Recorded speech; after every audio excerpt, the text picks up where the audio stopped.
So here's another herb that's useful in the cough of influenza. It would be a class of herbs known as cough relaxants. They relax the cough reflex. You have nerves running from your bronchial tract, which will reach in the brain, the center called the cough center in the brain, and which will cause a reflex where you cough by reflex. In other words, you can cough by trying to cough, but you can also cough involuntarily by reflex, and which is pretty hard not to do when you have influenza. So one of the categories of drugs would be a cough suppressant kind of drug. Milder in effect, which actually might be good, is an herb that helps relax the cough reflex.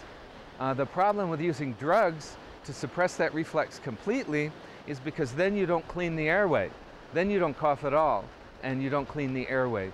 So some of the opiate drugs, codeine, hydrocodone, can suppress the cough, but they actually end up making your infection worse and prolonging the lung infection. So we can use this. Wild cherry bark is a cough relaxant. It doesn't completely suppress the cough, it just takes some of the edge off the irritability. And the way to prepare it to get this, this property out of it is you can't heat it, you can't boil it, you don't want to use hot water. So you would take, let's just say, an ounce of wild cherry bark, and readily available on the herb market. And the good quality wild cherry bark, you can break it and smell it, and it'll smell a little bit like almonds, and then you'll know it has the medicinal properties in there. And you can put that ounce of wild cherry bark in a quart of room temperature water. You don't heat the water. Shake it up real well and let it sit about 12 hours. You shake it up from time to time. You can let it sit overnight, shake it before you go to bed, shake it in the morning, and then let it sit a while longer. And then you can strain that, and you can mix that quart of water with about a ½ pound of honey.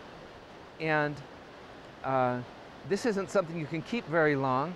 You should keep that in the refrigerator. But a few spoonfuls of that, a quarter cup of that, up to about a quarter of a cup, taken 4 times a day, will help to relax the cough reflex in influenza. This is a wild cherry. It's one of my favorite trees.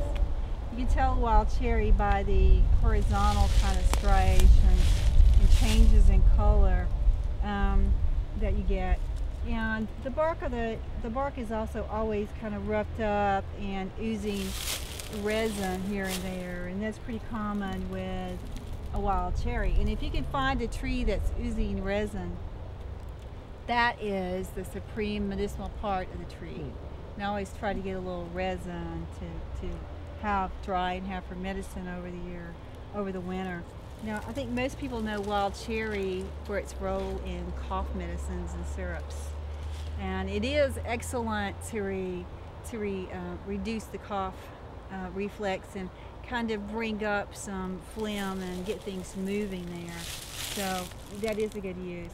But it's also a great nerve tonic, and I often put it in my nerve formulas. It's very soothing and relaxing on the nerves. And it's also a heart tonic, so it goes into a lot of old Southern heart tonics. We do have some hawthorn, but we don't have as much.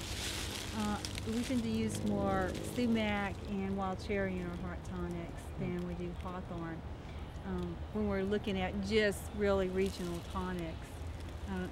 Now, of course, you can get hawthorn no matter where you live, and you can put in your tonics.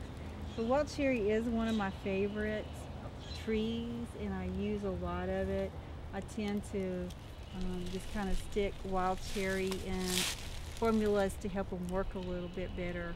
Just a little bit kind of helps facilitate the formula and kind of drive it, especially anything in the chest, heart area, chest, head, help drive it to where I want it to go.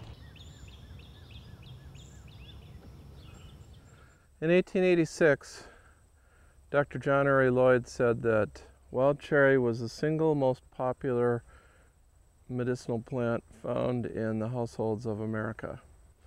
That undoubtedly owes its origin and fine reputation of the American Indians, who used it as a fever remedy to reduce heat. It's in the rose family. The whole rose family is full of heat-reducing remedies. And it's kind of for equalizing hot and cold too, I'd say. If you think of a cherry, it's kind of equally hot and cold and kind of dry and damp. I don't know, it's very equalizing, internally equalizing. And it's used for herpes, especially in the mouth. Herpes or shingles that don't point up to a little bladder, but just where there's a lot of histaminic irritation.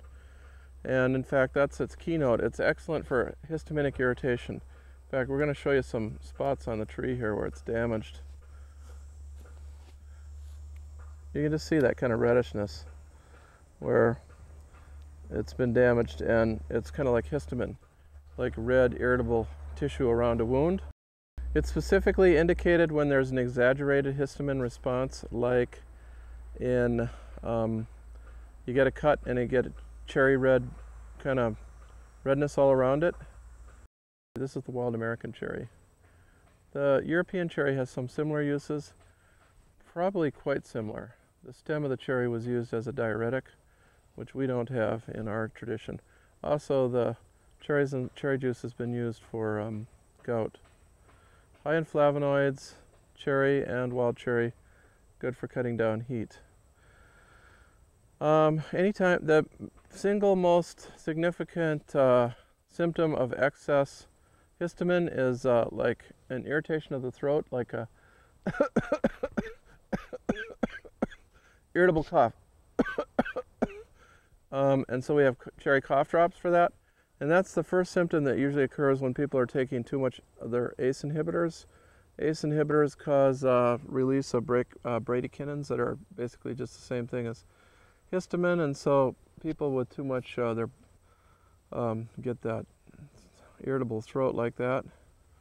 Actually, part of the reason that ACE inhibitors work on high blood pressure is because they release this histamine-like substance that helps the inflammatory response and brings blood to the surface better.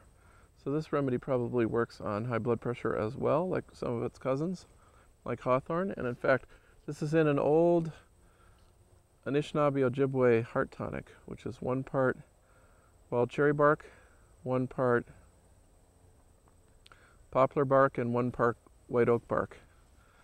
And in the south, that poplar bark might have been tulip poplar. In the north, it's quaking aspen. And it's good for food allergies and irritation of the small intestine, celiac sprue.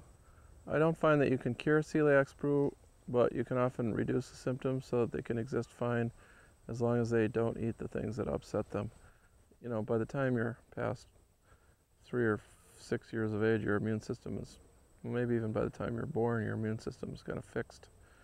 Certainly by the time you're 3 or 6 years old, and you just can't unfix it. You react to things for the rest of your life.